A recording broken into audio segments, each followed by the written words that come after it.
ગુજરાત વિધાનસભામાં બજેટ સત્ર દરમિયાન અન્ય પક્ષોએ જે મુદ્દા ઉઠાવ્યા તે અંગે રાજ્ય સરકાર તરફથી ધારાસભ્ય કસવાલાએ વખોડતા કહ્યું છે કે કૃષિ અને પશુપાલન માટે સરકાર ગૌરવપૂર્ણ કાર્ય કર્યું છે। લંપી વાયરસ દરમિયાન સરકારની કામગીરી પ્રશંસનીય રહી છે। કિસાન સૂર્યોદય યોજનામાં પ્રગતિ છે તો આ ડિસેમ્બર સુધીમાં ખેડૂતોને દિવસે પણ વીજળી મળશે તેની ખાતરી અપાઈ છે। राज्य सरकार टेक्स न नाखे तो पण सरकारनी आवक वधे छे। जाहेर देवू रिजर्व बेंकना नियमो प्रमाणे छे, परंतु 3 लाख करता वधारानी माथादीठ आवक थई छे तेवुं तेओए जणाव्युं छे। गुजरातनी विधानसभामां बजेटनी चर्चा दरमियान जे प्रकारना मुद्दा प्रतिपक्षना लोकोए उभा कर्या छे हुं राज्य सरकार वती કેટલીક સ્પષ્ટતા કરવા માંગુ છું।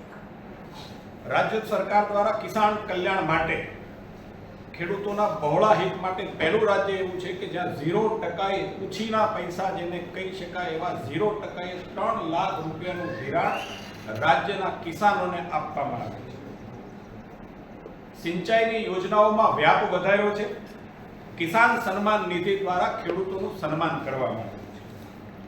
15 वर्षनो વીજળી કનેક્શનનો જે પ્રકારનો વેઇટિંગ લિસ્ટ હતું મને કહેતા આનંદ થાય છે કે માનની કનુભાઈ દેસાઈ ઉર્જા મંત્રીશ્રી અને નાણામંત્રીશ્રી અને માનની મુખ્યમંત્રીશ્રીની આગેવાનીમાં આજે એવરેજ ખેડૂતોને 4 મહિનાની અંદર ખેડૂત માટેનું ખેતીનું વીજ કનેક્શન મળી અને નવી નીતિ પ્રમાણે એ જ અમારી પ્રથા છે એ ખેડૂતની પ્રગતિના ઉદ્દીપક બને છે। પશુધનને બચાવવા માટેના રાજ્ય સરકારના જે પ્રયાસો છે મને કહેતા આનંદ થાય છે કે રાજ્ય એવું પહેલું રાજ્ય છે કે જેની અંદર 800 જેટલા હરતા ફરતા મોબાઈલ વાન પશુઓની સેવા માટે રાજ્યના અમૂલ પશુધનને બચાવવા માટે કાર્યરત છે।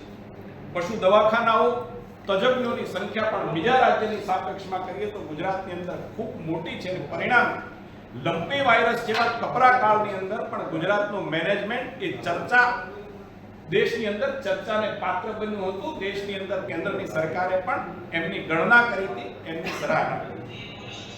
जे प्रकारे खेडूतोने वीजળી આપવાનો કાર્યક્રમ કિસાન સૂર્યોદય યોજના ચાલે છે, લગભગ 17.5 લાખ ગામડાઓ જ્યાં ખેડૂત વીજળીના જોડાણો છે એવામાંથી લગભગ 10,000 ગામડાઓની અંદર આજે કિસાન સૂર્યોદય યોજના તહત દિવસે ખેડૂતોને વીજળી આપવાની શરૂઆત થઈ ચૂકી છે। माननीय मुख्यमंत्री श्री भूपेन्द्रभाई पटेलनो અને અમારા કૃષિ મંત્રી શ્રી રાઘવજીભાઈ પટેલનો નિર્ધાર છે। બજેટમાં એની જાહેરાત કરી છે કે આવનાર ડિસેમ્બર મહિનો ડિસેમ્બર 2024 ની અંદર રાજ્યના 100% ગામોની અંદર ખેડૂતોને વીજળી દિવસે મળે એવા પ્રકારનો નિર્ધાર કર્યો છે ને ડિસેમ્બર 2024 સુધીમાં આ નિર્ધાર અંતર્ગત તમામ ખેડૂતોને દિવસે વીજળી મળશે એવા કોઈ બે શંકાને સ્થાન નથી। જે પ્રકારની વાત રાજ્યના દેવા માટેની આવે છે, હું બહુ વિનમ્રતાપૂર્વક આક્ષેપ કરનારાઓને કહું છું કે માત્ર દેવાની વાત ન કરો। ગુજરાતની સરકાર એ પ્રગતિશીલ સરકાર છે। ગુજરાતની જનતા એ પ્રગતિશીલ છે। ટેક્સ ન વધારીએ અને આવક વધે છે એનો મતલબ એ છે કે ગુજરાતની અંદર ટેક્સ ભરનારાઓનું પ્રમાણ વધે છે, રાજ્યનો જીડીપી વધે છે, રાજ્યનું ઉત્પાદન વધે છે અને એટલા માટે રાજ્યની સરકાર ટેક્સ ન નાખે તો પણ રાજ્યની સરકારની આવક વધે છે। જ્યાં સુધી જાહેર દેવાની વાત છે, રિઝર્વ બેંકની ગાઈડલાઈન પ્રમાણે જીડીપીના 30% કરતા ઓછું રાજ્ય સરકારનું દેવું છે।